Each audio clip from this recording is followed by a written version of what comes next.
Isa pong mapagpalang araw sa inyong lahat, mga kapatid ko kay Kristo, at sa lahat po ng aking mga kamanggagawa sa ubasan po ng ating Panginoon, at sa lahat po ng makakapakinig ng mensahe po ng Diyos na aking pong ibabahagi dito po sa sigaw sa pulpito. Dalangin ko po sa Panginoon na ang mensahe na inyo pong mapapakinggan ay maging pagpapala sa inyong buhay espiritual, makatulong sa paglago ng inyong buhay Kristiyano, at nawa makatulong po ang mensahe na ito para tayo po ay maging handa sa nalalapit na pagbabalik ng ating Panginoong Hesus. At dalangin ko rin po sa Panginoon na magamit po ng Diyos ang munting mensahe na ito para hindi po tayo madaya, malinlang, maakay ng mga huwad na mangangaral sa panahon ngayon sa social media. Hallelujah. Ito pong mensaheng ito ay nabuo, ipinasulat sa akin ng Panginoon, bunsod ng isang malalim na pag-alala, bunsod ng isang malalim na pagmamalasakit, lalo na po sa mga kapatid natin sa Panginoon na mahilig makinig ng mga preacher sa social media na ang kaisipan ay basta makapakinig na lang, basta may mapanood na lang preacher na wala na siyang personal na pagsusuri, pagkilatis kung anong klase ba itong preacher na kanyang pinakikinggan at kung ano bang klase ng preaching ang kanyang paniniwalaan. Nakakabahala po sa panahon ngayon na tayo po'y inabutan ng social media na ang TV ay nasa ating mga kamay na kahit saan tayo naroon, pwede nating daladala ang isang maliit na gadget na cellphone at manood sa isang sulok o nasa bus man, nasa kwarto, nasa restaurant, nasa mall. Kumbaga, any moment, pwede natin silang pakinggan. Any moment, pwede tayong makapakinig ng mga preacher na pwede nating mapakinggan sa social media. So, ito po ay isang mensahe na kung saan magbigay sa atin ng awareness, ng spiritual discernment sa ating mga pinakikinggang preacher ngayon sa social media. Hindi po madaling ituro ang ganitong preaching sapagkat parang ito po ay anyo ng pananaway, nasa anyo ng pagtutuwid at pagbibigay ng babala. Wala pong exempted dito, kahit ako po ay hindi exempted sa aking ituturo at ituturong ito. Kaya maging ang aking sarili ay aking binabantayan sapagkat kung pwedeng madaya ang iba at nadaya ang iba at nalinlang ang iba, maaari din akong malinlang at madaya. Kaya kailangan po natin sa panahon ngayon ng iba yung pag-iingat. Hallelujah. So, nais ko pong basahin sa inyo ang mensaheng ito na pinasulat sa akin ng Panginoon ngayong October 6, 2022. At salamat sa maliit na biyaya ng karunungang ito ng Diyos.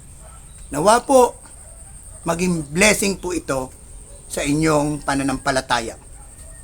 Maaari nyo po itong i-share, ipakinig sa ibang mga kapatiran na nais nating maging aware, maging matured, maging discernful sa pagpili ng mga preacher na dapat po nating pakinggan ngayon sa social media.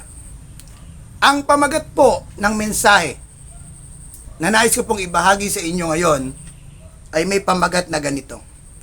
Ang mga preacher na dapat nating iwasan na pakinggan sa social media. Excuse me. Ulitin ko po. Ang pamagat po ng mensahe na ating pag-uusapan ngayon, ang mga preacher na dapat nating iwasan na pakinggan sa social media. Sinabi ng ating Panginoong Hesus na sa huling panahon mas marami ang magiging bilang ng mga huwad na preacher sa buong mundo at marami silang madadaya, marami silang mapapaniwalang tao, marami silang magiging tagasunod.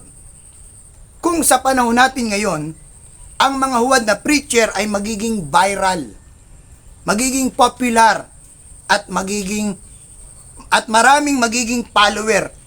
Marami silang magiging follower sa kanilang blog o page. Dahil sa panahon ngayon, ang makabagong preaching platform ay ang social media platform. Gamit po ang Facebook at YouTube. Ang sabi po ng ating Panginoong Hesus, na sa huling araw, maglilitawan ang maraming huwad na preacher at marami silang maililigaw.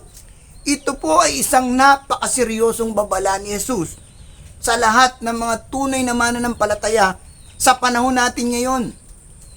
Ibig sabihin lamang nito, pinag-iingat tayo ng gusto ng Diyos kung sino ang ating pakikinggang preacher at kung ano ang ating pakikinggang preaching sa social media. Dahil ang katotohanan ay mas marami ang maglilitaw ang mga preacher ni Satanas sa social media ngayon dahil tayo po ay nasa huling panahon na. Kaya dapat na doble ingat ang bawat mananampalataya sa kanilang pinakikinggang preacher o preaching sa social media.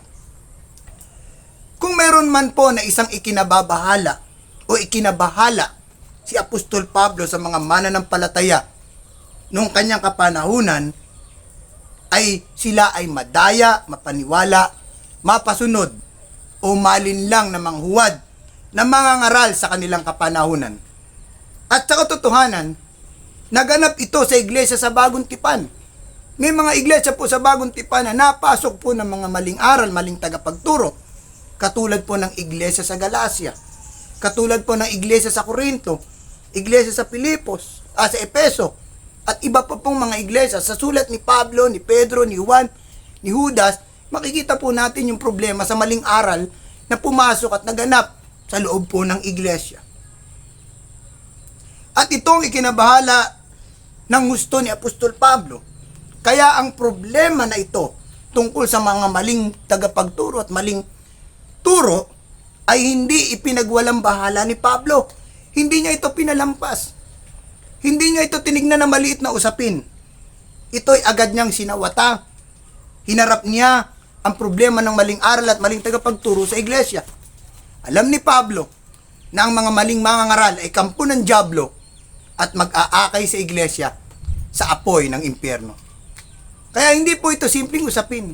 Kung bakit po ako naglabas ng ganitong video message sa Sigaw sa Pulpito, sapagkat nababahala po ako. May mga nakikita po akong kakilala kong Kristiyano na nagla-like sa mga hindi nila alam ay mga false prophet and false teacher ngayon na nagkalat sa social media. Maybe dahil wala silang alam na sukatan. Kaya po, ito po isang babala, isang wake up call na hinay-hinay lang tayo, dahan-dahan lang. Huwag panood ng panood. Makinig tayo muna, maging mapanuri tayo. No, kapag ikay metikuloso sa pagkain, inaamoy mo muna pagkain bago mo kainin. No, kapag metikuloso ka sa gamit, kinikilatis mo muna bago mo bilhin. Aba, higit po sa pagkain, higit po sa gamit ang paniniwala, ang pananampalataya, ang mga turo't aral. Kaya dapat kilatisin muna ho nating maigi. Huwag tayong birada ng birada. Ang mensahe po na ito na aking ibabahagi ay isang seryosong panawagan sa lahat ng mga mananampalataya na mahilig makinig sa iba't ibang preacher sa social media. At karamihan ng ating pinakikinggan ay hindi natin personal nakakilala. At lalong lubang mapanganib na pinakikinggan natin ang sinumang preacher na wala tayong personal knowledge sa preacher na ating pinakikinggan sa social media. Huwag tayong basta humanga o maniwala o maging follower ng isang preacher dahil lamang madami ang kanyang viewer, libo-libo ang kanyang viewer o milyon man ang viewer niya, o dahil charismatic preacher siya, o dahil mahusay siyang magsalita. Huwag tayong basta-basta mapopol, matatrap sa ganung mga batayan. Ang Biblia po ay nagbigay sa atin ng ilang pamantayan o maaring maging sukatan o basihan kung sino ang dapat nating pakinggan o hindi dapat pakinggan na preacher ngayon sa social media. Mahirap yung ang kaisipan lang natin ay ganito, lalo na po sa mga mananampalataya, pakinggan niyo po ito. Mahirap kung ganito yung kaisipan lang natin. Basta may title na pastor, basta may title na bishop, basta may title na prophet, apostle, evangelist, agad natin pakikinggan, agad natin paniniwalaan, agad nating sasang-ayunan, agad tayo magpapalo sa page o vlog nila. Kung ganito po mentalidad natin sa pagpili ng pinakikinggang preacher sa social media, malamang madali po tayong mabudol-budol ng mga huwad na preacher sa social media. Excuse me. Kaya po, mga kapatid, makinig po kayo dito. Seryosong usapin po ito. Ito pong pangangaral nito, bunsod lang ng pagmamalasakit. Bahagi ko lang po sabihin ito sa inyo. Kung hindi nyo to paniwalaan, hindi nyo tanggapin, wala po akong pananagutan doon. Ang pananagutan ko ay sumigaw ng katotohanan. Tandaan natin, nakasalalay ang kaligtasan o kapahamakan ng ating kaluluwa sa mga turo na ating pinakikinggan o pinaniniwalaan sa mga preacher na napapanood natin sa social media. Huwag natin itong tignan na simpleng usapin. Malaki ang epekto ng ating pinakikinggang preaching sa social media sa ating spiritual life. At ulitin ko, malaki ang epekto ng ating pinakikinggang preaching sa social media sa ating spiritual life ngayon at sa hinaharap hanggang sa pagbabalik ng ating Panginoong Hesus. Kung mag-iingat ka sa kalusugan mo, hindi lahat ng pagkain kakainin mo. Kung maingat ka sa buhay spiritual mo, dapat hindi lahat ng nangangaral sa social media pinakikinggan o pinaniniwalaan mo. Dapat kinikilatis mo. Gusto ko lang magbigay ng ilang mga prinsipyo sa Biblia na dapat nating malaman kung paano natin masuri o makilatis ang isang preacher na dapat at hindi natin dapat pakinggan sa social media. Bilang isang mananampalataya, mahalagang alam nating kumilatis, sumuri ng isang preacher na dapat nating pakinggan at dapat nating iwasan sa social media na pakinggan. Again, I repeat, bilang isang mananampalataya, mahalagang alam nating kumilatis, sumuri ng isang preacher o sumuri ng uri ng preacher na dapat nating pakinggan at dapat nating iwasan sa social media na pakinggan. Narito po ang ilan sa mga pamantayang biblikal na pwede nating magamit upang makilatis natin, masuri natin ang mga mangangaral na ating posibleng mapakinggan at pinakikinggan sa kasalukuyan sa social media. Pwedeng sabihin mo, wala namang mawawala sa iyo eh. Kung pakinggan mo sila, hindi po. Malaki po mawawala sa inyo kapag hindi kayo nag-ingat. No, huwag niyong sabihin wala namang mawawala sa inyo, pinakikinggan niyo lang. Tandaan niyo po, lahat ng pinakikinggan natin nakakaapekto sa ating paniniwala. At lahat ng ating pinaniniwalaan nakakaapekto sa ating pamumuhay at ang ating pamumuhay nakakaapekto sa ating pagharap sa Diyos sa araw ng paghukom. Kaya wag niyong sabihin na walang mawawala sa inyo. Yun ho ang akala nyo. Kaya mag-ingat tayo. Narito po ang ilan na gusto kong ibahagi. Una, o number 1, ang mga preacher na dapat nating iwasan na pakinggan sa social media ay mga preacher na walang ibang itinuturo kundi puro magaganda, puro positibong mensahe lamang. Take note. Ang mga preacher na dapat nating iwasan na pakinggan sa social media ay mga preacher na walang ibang itinuturo kundi puro maganda, puro positibong mensahe lamang. Bakit dapat silang iwasan? Dahil ang mga bulaang propeta o katumbas ngayon ng mga huwad na mangangaral, kapag binalikan po natin ang Old Testament, ang mga huwad na propeta sa lumang tipan, puro positibo, puro maganda lamang ang kanilang itinuturo. Don't get me wrong, hindi masamang magturo na maganda at positibong mensahe. Pero ang isang sign ng false preacher ay umiikot lang ang kanyang preaching sa positive and good message. Kasi appealing message ito sa tao. Hindi ito offending. Mas kakatigan ng kanilang pandinig. Ang mga false preacher ay walang maidudulot sa iyong mabuti kung sa ganyang preacher ka makikinig. At nakikibahagi ka na rin sa kanyang maling ginagawa. Hindi mahirap intindihin na hindi natin dapat paniwalaan, suportahan ang mga maling politiko, maling doktor, maling guro, maling pulis, at maging maling preacher. Amen ho ba? So, yun po ang una. Ang mga preacher na dapat nating iwasan na pakinggan sa social media ay mga preacher na walang ibang itinuturo, kundi puro maganda, puro positibong mensahe lamang. Ikalawa, ang mga preacher na dapat nating iwasang pakinggan sa social media ay mga preacher na ang laging binibigyan diin sa kanyang preaching ay pagpapayaman o puro material blessing o kasaganaan sa buhay sa mundong ito.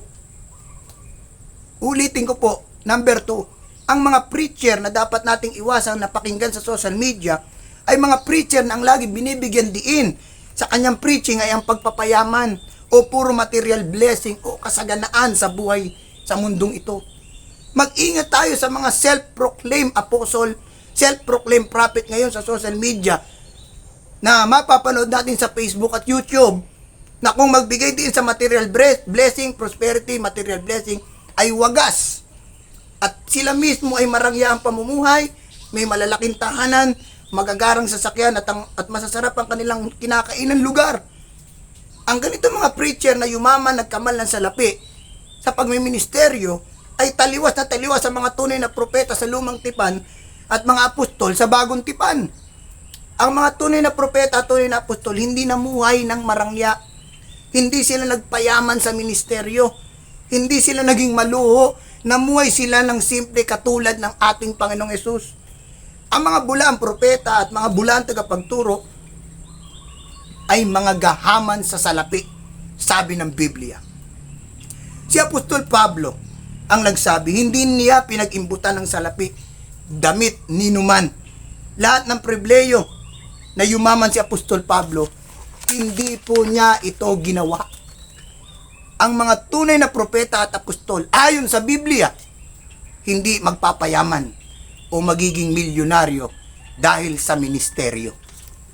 Yan po ang katangian ng talagang totoong propeta at apostol sa Bible. Ngayon kasi ang daming nagkiklaim, nagpapa-ordain, apostle, prophet. Yung title in-embrace nila, yung pamumuhay ng apostol at prophet, hindi nila ipinamuhay. Pwede ba yun? Hindi mo pwede yun. Salungat po yun sa Bible. At hindi po pagpapayaman, pera, material blessing ang emphasis ng mga totoong apostle and totoong prophet, kundi yung spiritual life ng tao. Ikatlo po, ang mga preacher na dapat nating iwasan na pakinggan sa social media ay mga preacher na hindi binibigyan diin ng kasalanan, hindi binibigyan din ng pagsisisi, hindi binibigyan din ng pagbabalik ni Jesus, hindi binibigyan din ng araw ng paghukom, hindi binibigyan din ng put at galit ng Panginoon sa kasalanan, hindi binibigyan din ng impyerno, hindi binibigyan din ng eternal life, hindi binibigyan din ang ginawa ni Kristo sa krus, hindi binibigyan din ang pagdurusa bilang alagad ni Jesus. Kung ating babasahin ang kasaysayan ng mga old-time preacher noong 15, 16, 17, 18, and 19th century, ang binibigyan nila ng preaching ay more on eternity, about hell, about heaven, about second coming, about sin, about judgment, about salvation, about Jesus Christ, about the death and resurrection of Jesus Christ, at hindi about money, hindi about material things, hindi about earthly things. Pero ngayon po ang layo. Ang mga preacher ng 21st century na mga popular, more on earthly things ang kanila pong maririnig natin. Nakakalungkot po. at napakarami nilang tagasunod. Sana hindi ka isa sa tagasunod nila. Ika-4 po, ang mga preacher na dapat nating iwasan na pakinggan sa social media ay mga preacher na ang ipinapangaral ay social gospel o puro politika. Ulitin ko po, pang-4, ang mga preacher na dapat nating iwasang pakinggan sa social media ay mga preacher na ang ipinapangaral ay social gospel at puro politika. Kung pag-aaralan natin, hindi politika, hindi social issue, hindi social problem ang major focus ng message ng mga apostol, kundi kaligtasan ng mga tao. Kaligtasan ng politiko, kaligtasan ng mga mayaman tao, kaligtasan ng mahirap, kaligtasan ng mayaman, kaligtasan ng mga edukadong tao, kaligtasan ng mga walang pinag-aralan, kaligtasan ng sino mang tao. Alam ng mga apostol na ang susi para magbago ang tao sa lipunan, magbago ang mga namumuno sa pamahalaan, una sa lahat sila po ay ma-born again. Nung humarap po si Pablo sa mga political leaders, bago po siya pumunta sa Roma, wala po siyang ibang sigaw, kundi sila man ay dapat ma-born again. Anong sabi niya kay Haring Agripa? Hindi lang ikaw, kundi lahat na makikinig sa akin ay maging Kristiyanong katulad ko. Hindi po niya sinayang yun. Hindi po nakisaw-saw sa political issue, social issue si Paul. Dahil alam niyo kung ano yung sagot eh. Alam niyo po ang social gospel, may mga gumagawa po nito ng mga Christian movements at maging sa ating bansa na gusto nilang i-apply ng gobyerno ang biblical principle nang hindi sila maboborn again. Imposible po yun. Tayo nga born again hindi makasunod lahat doon sa sinasabi ng Biblia. Gusto mo pa sundin ng mga unbeliever na mga politician at unbeliever na mga nasa gobyerno ang salita ng Diyos. Ano tayo na nahihibang na ho ba tayo? Except a man be born again, he cannot see the kingdom of God. If anyone is in Christ, is a new creation. Kailangan mo nang maborn again. No? At ito po ngayon yung pumapasok ngayon sa body of Christ, yung social gospel. Na gusto nating sundin ng gobyerno, ang Biblia, nang hindi sila born again, mabibigo po tayo. That's why we need to preach the gospel. Ang ipangaral natin sa mga politician, ma-born again sila. Makakilala sila sa Panginoon. Hindi papasok tayo sa politika. Marami naman ang pumasok na Kristiyano at pastor sa politika. Nabago ba politika? Hindi naman nabago. Tayo nabago ng politika. Yun ang masakit na katotohanan. Nakakalungkot kung ang mga preacher ngayon hindi na tayo inaakay sa spiritual, kundi sa politika na. Iwasan nun natin ang ganyang mga preacher. Ika-5, ang mga preacher, tsaka bago ko po isabihin number 5, pinag-aaralan natin ng eschatology. Hindi na po masusolusyonan ang social issue. Hindi na po masusolusyonan ang social problem. Basahin natin ang eschatology.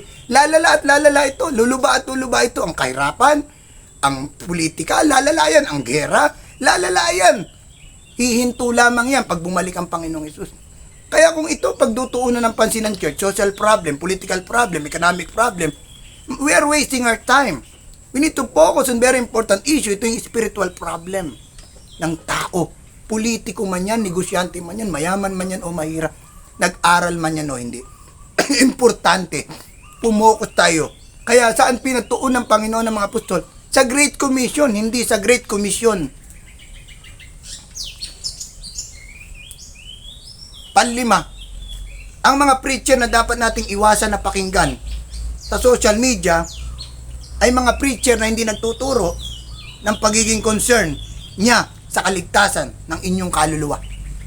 Ulitin ko 5, ang mga preacher na dapat nating iwasan na pakinggan sa social media ay mga preacher na hindi nagtuturo ng pagiging concern nila sa kaligtasan ng inyong kaluluwa. Kung ating mapapansin, napakaraming nagtuturo ng magagandang turo, positibong turo na halos panlupa. Pero ilan ang napapakinggan natin na ang kanilang pangaral nagbibigay din sa iyong kaluluwa? Nagbibigay din sa kaligtasan mo. Umiiyak sa pangangaral dahil sa matinding pagmamalasakit sa iyong kaluluwa. Ang karamihan, magaling magpatawa, magaling mag-entertain, magaling umarte. Babalik na si Jesus. Ang buhay ng tao maiksi lang. Ang mga preacher na kailangan natin ngayon sa social media, hindi mga joker preacher, hindi mga entertainer preacher, kundi mga passionate for soul preacher katulad ni Apostle Paul. Hallelujah. Pang-anim, ang mga preacher na dapat nating iwasang pakinggan sa social media ay mga preacher na sinasabing kinausap siya ng Diyos o sinasabing ito ang sabi ng Diyos. Dahil kinausap daw siya sa panaginip, kinausap daw siya sa pangitain, dahil may nagpakita daw sa kanyang anghel, o kahit pa sinabi niyang nagpakita sa kanya si Jesus sa kanyang silid at nagbigay daw ng mensahe si Jesus. Pero kung ang lahat ng kanilang pahayag ay salungat sa sinasabi at tinuturo ng Biblia, wag ho natin silang paniwalaan. Sila po yung mga huwad na tagapagturo. Sa lumang tipan, ang mga huwad na propeta, nagsasabi din sila na sila'y kinausap ng Diyos, may panaginip sila sa Diyos, may pangitain silang mula sa Diyos. Pero ang totoo, nagsisinungaling sila. Hindi sila totoo na kinausap ng Diyos. Hinasabi lang nila na kinausap sila ng Diyos para makumbinsi nila ang bayang Israel na totoo yung kanilang sasabihin. Kasi sinabi nila, ito sabi ng Panginoon. Ano pa ba tutol natin pag sinabing ito sabi ng Panginoon? Pero hindi lahat na nagsasabing ito sabi ng Panginoon. Talagang ang Diyos ay may pinasasabi sa pamamagitan nila. Baka sabi lang nila yun. Ang tawag doon, sabi-sabi. Sa Old Testament po, style po ito ng mga false prophet. Lumang tugtugin na po ito. Gagamitin nila ito, sabi ng Panginoon. Naniniwala po kung may kinakausap pa rin ng Diyos ngayon. Pero hindi ito dapat kumontra sa salita ng Diyos. Tandaan po natin na ang sukatan, basihan, pa rin natin na ang mensahe na ating maririnig sa social media ay dapat na hindi sumasalungat sa tinuturo ng Biblia. Si Jesus, hindi sumasalungat sa turo ni Jesus. Hindi sumasalungat sa turo ng mga apostol. Katulad ng mga taga-Berea, sinuri nila sa banal na kasulatan ang ipinangaral ni Apostol Pablo kung ito'y totoo. Kahit pa ang preacher ay may title na prophet, apostle, huwag tayo agad maniniwala na siya'y kinausap ng Diyos malibang ang sinasabi niya sumasang-ayon sa salita ng Diyos. Pag ang sinasabi niya ay hindi sumasang-ayon sa salita ng Diyos, hindi yan sa Diyos. Sa demonyo yun. Pag sumasalungat sa Biblia, huwag natin paniwalaan. Hindi galing yun sa Diyos.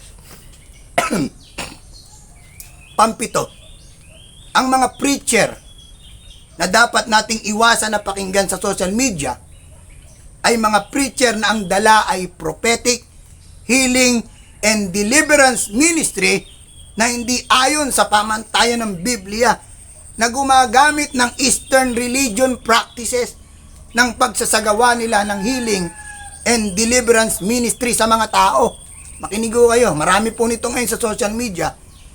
Mag-ingat tayo sa mga preacher na ang dala nila ay prophetic, healing, deliverance ministry na hindi po ayon sa pamantayan ng Biblia, kundi gumagamit sila ng Eastern religion practices ng pagsasagawa ng healing and deliverance ministry sa mga tao.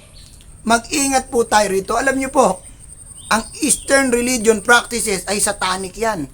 No, hindi po galing sa Diyos. At kung minsan, naa-adapt po ito ng mga pastor na nagmumove sa prophetic, sa healing, and miracle. No? Na hindi sila aware na ito ay hindi galing sa Diyos. No? May halong hypnotismo, manipulation, and deceiving, healing, and miracle. Mag-ingat kayo sa mga preacher na kapag pinag-pray ka o pinatungan ka ng kamay, hihipang ka pa. Hihipang ka pa para mabuwal. Yan po'y practice ng mga Eastern religion practice. O kung tawagin po yan ay Kundalini practices. Pakinggan nyo na lang, panoorin nyo yung Kundalini practices para makita ninyo yung mga false manifestation ng Holy Spirit sa church. O kaya ay hampasin ka sa ulo pag pinag-pray. May gumagawa po yun, hampas pa sa ulo.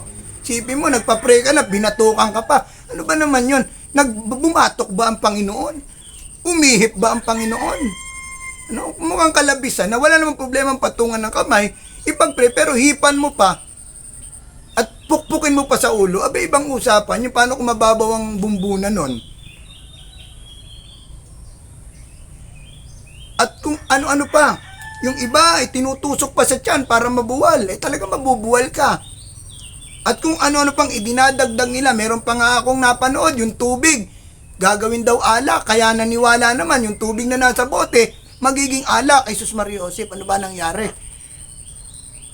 ay mag-ingat po tayo. Mukha ho yatang naiiba na takbo ng mundo. So ito po yung mga labas na sa turo ng Biblia eh.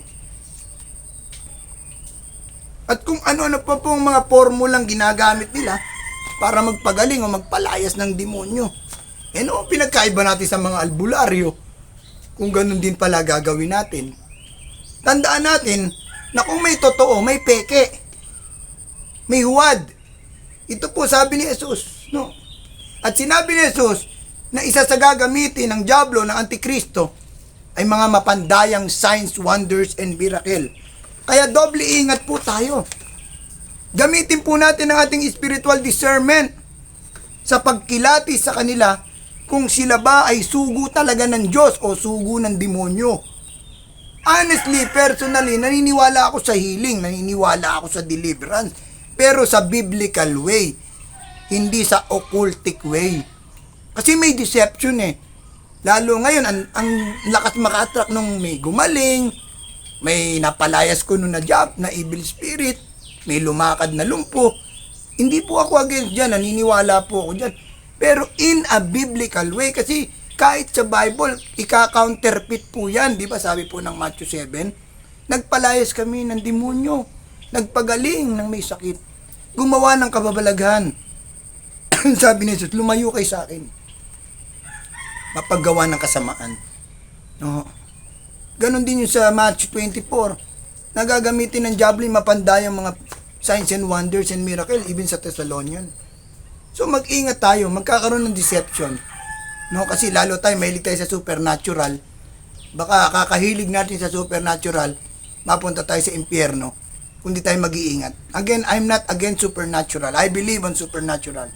I believe in healing, I believe in miracle, I believe in signs and wonders, I believe in deliverance, but in a biblical way, in a biblical principle, not in the ways of men.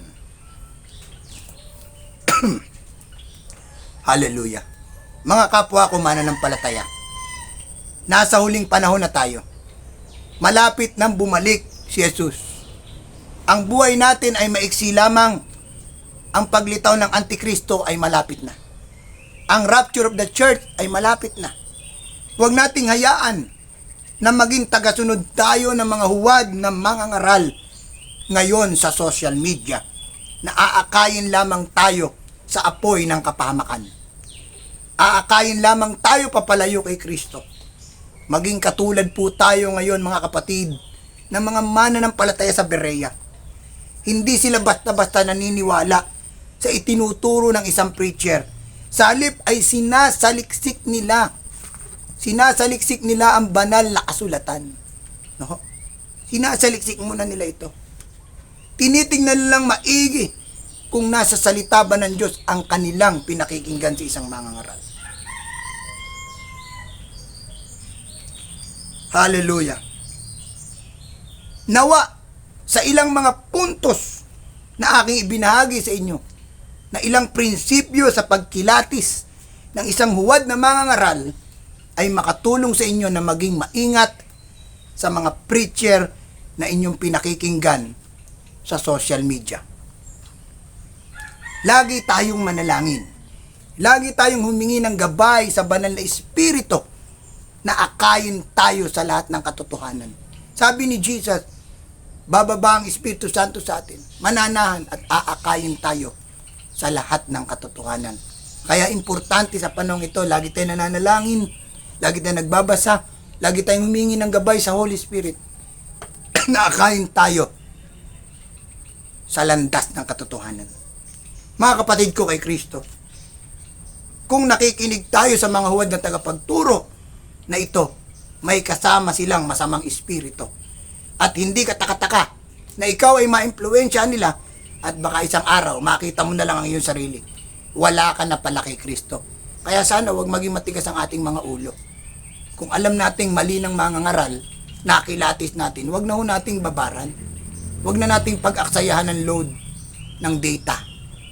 Makontento tayo. Ang dami pong mga great man of God sa Bible, but hindi ito ang bigyan natin ng pansin. Hindi pa tayo maliligaw. Hallelujah. Iiwanan ko po sa inyo yung sinabi ni Apostol Pablo.